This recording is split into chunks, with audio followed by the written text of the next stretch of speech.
Today is a very special day. I'm at the Nürburgring for the Nurburgring 24 hours, and I'm also here to have a passenger lap in a Bugatti Chiron that's standing right behind me. I'm going to be the world's first person to get a passenger lap in the Bugatti Chiron, and my mind is absolutely blown. I'll see you guys inside.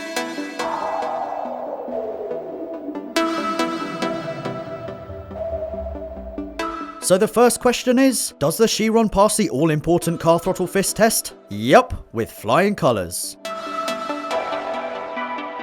Mounted in the middle of the carbon fibre monocoque Chiron is a heavily revised version of the Veyron's 8-litre quad-turbo W16. It produces 1,479 brake horsepower and 1,179 pound-foot of torque between 2,000 and 6,000 RPM.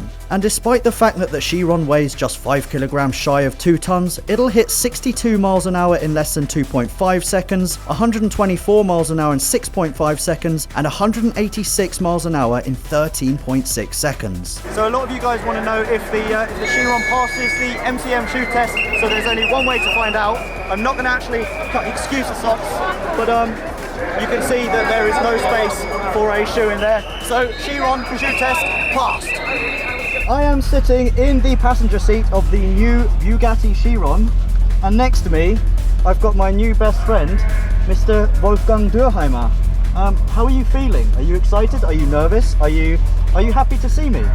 Well, I'm extremely happy because it's a long period of time that we developed this car, and today it has its first run out on the Nürburgring Nordschleife in the series version. It's also a world premiere because never ever a motor journalist was with us in the car when we drive here at the Nürburgring. Yeah, so that's amazing. Today. That's Congratulations. Amazing. I'm so excited.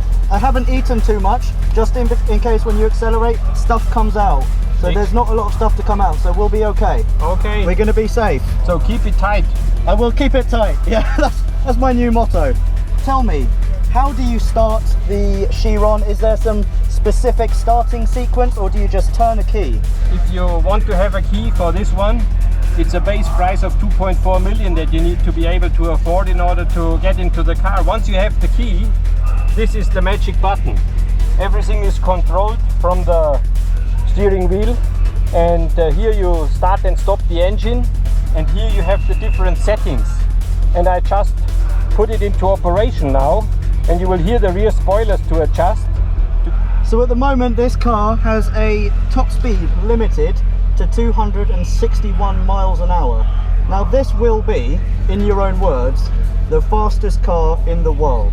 So 300 miles an hour, is it going to happen, and when? Because we do have 500 kph on the speedometer there, so that's 310 miles an hour. Well, at present we are the world record holder with the Veyron, with the predecessor of this one, at 431 km per hour, and this was done with an engine output of 1,200 horsepower.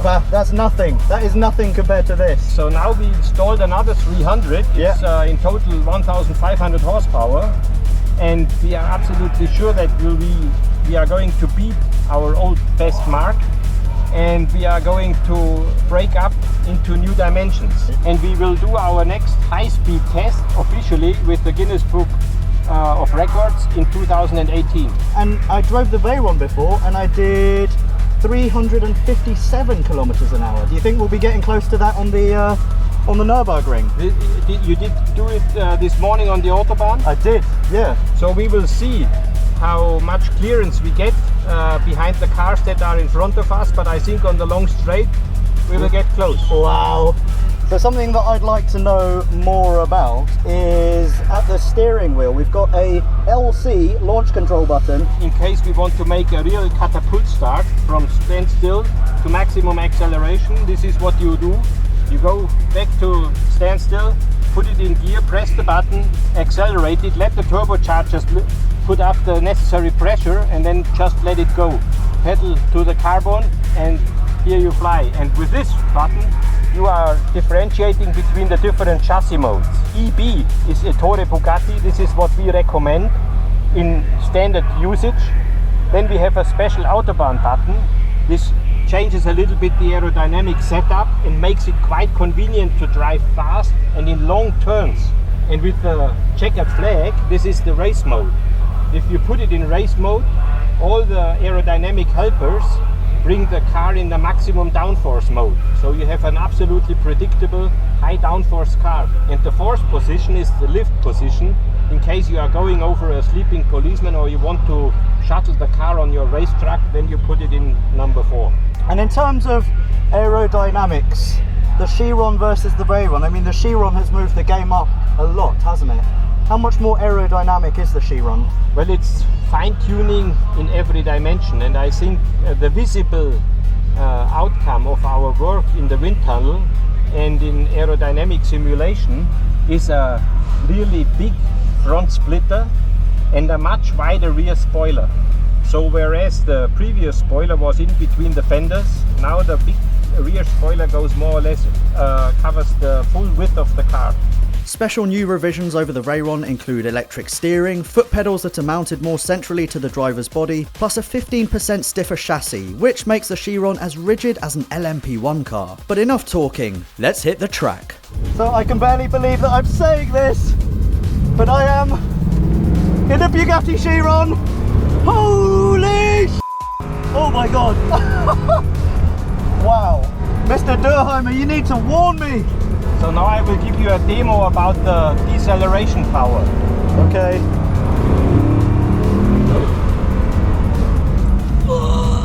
Oh yeah. Brakes work.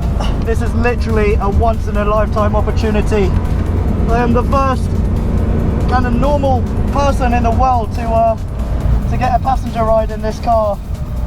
And my god, we're taking it pretty slow at the moment, but from what I've seen and what I've felt, it is, I mean, it's on another level.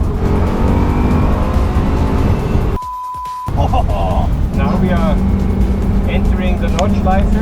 Wow. And I've got a massive helmet on, and it sounds pretty damn awesome as well. Oh my god. Now for some cool pub facts that you might not know. The Chiron's 8-litre 2-stage quad-turbo engine obviously requires air, and according to Bugatti, 60,000 litres of oxygen is sent through the engine per minute of operation. It also has a thirst for fuel, being able to drain its 100-litre tank in 9 minutes at top speed, where the Veyron would drink it dry in 12 minutes. Obviously, a 2-ton hypercar like this needs to brake well too, and I can confirm that the stopping power here is violent enough to turn you inside out. That's thanks to carbon silicon carbide brakes with 8 pistons that are 20mm larger and 2mm thicker than those found on the Veyron. The huge air brake also slashes velocity with notable force, and as Mr. Wolfgang Durheimer tells me, it's actually strong enough to hold the weight of 3 men. Now we let them go a little bit. Oh yeah. This It's after Bergwerk. It's a section where you in a standard car always think I could have a little bit more power. Oh yeah? With this one, it's incredible how it shoots you up the mountain. Okay. Are you ready? I'm ready.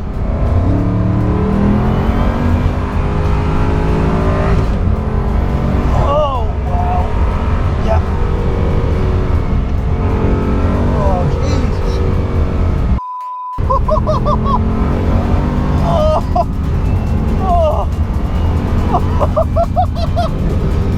Oh my God. Oh. Oh, jeez. Wow. How carousel.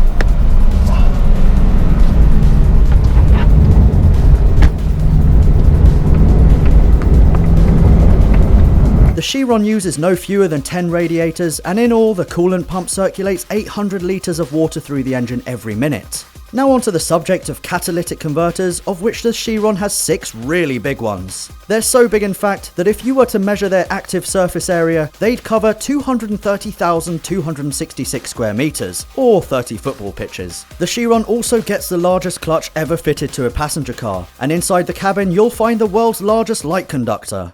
How does it make you feel, seeing all of these people cheering what is effectively your baby? Well, this is why we are here. We want to give the power, the passion and the pleasure back to the fans. Yeah. This car is not only for the owners, it's also in the hearts of a lot of people, on the walls of rooms that dream about the serious dream car. Yeah. And this is why we bring it to the Nordschleife, and I think the people out there really appreciate it. I think you're right.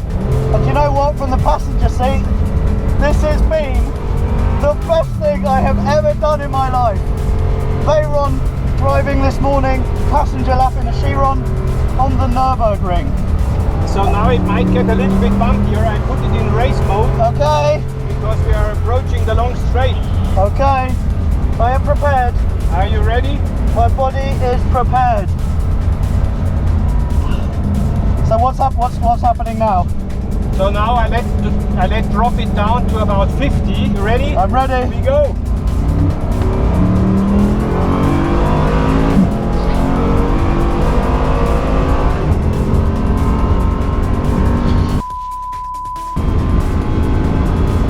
Oh my god! Holy! Oh my god! Whoa! Oh my god! That is stupid! Oh my god! I've never been car sick, but I can imagine being car sick in a car like this. This isn't a car. This is on another level. You made it. Congratulations. I made it. Thank you so much. I could do another lap. Would you be ready for? I'm gonna say yes, but do you have any sick bags? Not really. Okay. Just open the window. Yeah, okay, open the window or I'll just vomit into my own helmet. This is fine. I survived. And you, sir, are an absolute animal. Thank you very much. It was a pleasure to take you around. It was a pleasure to be thrown around by you. With the world's first Chiron passenger lap now in the bag, what are my thoughts? Firstly, the adrenaline that comes from sitting shotgun in the world's fastest car means that I've now got a banging headache. But apart from that, the thing that strikes me most is that the acceleration is best compared to that of an EV. And that's because the massive 1179 pound-foot of torque is delivered in such a linear way from only 2000 RPM. The cornering forces, the grip and the braking were also more violent than I've ever experienced. But you know what impressed me most? That was the fact that the Chiron had just been hustled on the Nürburgring like a lightweight sports car. Seriously, it was thrown around corners and over curbs and even kissed the tarmac. But not once did I get the feeling that this thing didn't belong here. And for a £1.9 million, 2-ton hypercar, that really has to be commended. The only way I'll ever be able to top this experience is by jumping out of an aeroplane naked without a parachute while having sex with 5 women and fighting 10 bears. But because that's unlikely, here's hoping that one day Bugatti calls me up and invites me for a drive.